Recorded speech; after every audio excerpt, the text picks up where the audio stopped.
প্রচুর বৃষ্টি, অতি বৃষ্টি, আর তাতেই অন্ডাল বিমানবন্দর কিন্তু আজও বন্ধ এবং আজ ৩ নম্বর দিন অন্ডাল বিমানবন্দরে পরিষেবা বন্ধ রাখা হয়েছে, কারণ রানওয়ে পুরো জলমগ্ন। রানওয়ে জলমগ্ন থাকায় অন্ডাল বিমানবন্দরে আজও পরিষেবা স্থগিত রয়েছে। ঠিক কি পরিস্থিতি, আরো বিস্তারিত অর্পণ এ বিষয়ে জানাবে। অর্পণ, কি ছবি ধরা পড়ছে আজকেও রানওয়েতে জলমগ্ন, জলে জল, আর সেজন্য ৩ নম্বর দিন পরিষেবা বন্ধ, বিমানবন্দর বন্ধ।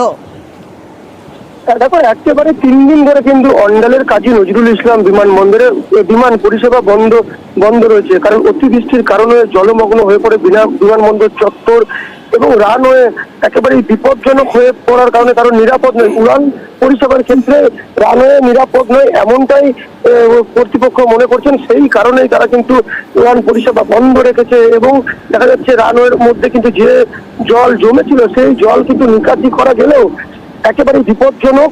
তার জন্য কিন্তু তারা পরীক্ষা নিরীক্ষা চলছে এবং উড়ান পরিষেবা এখনো পর্যন্ত বন্ধ রয়েছে, অর্থাৎ 3টি বিমান আজও বন্ধ রয়েছে। বেশ অর্পণ, বেশ।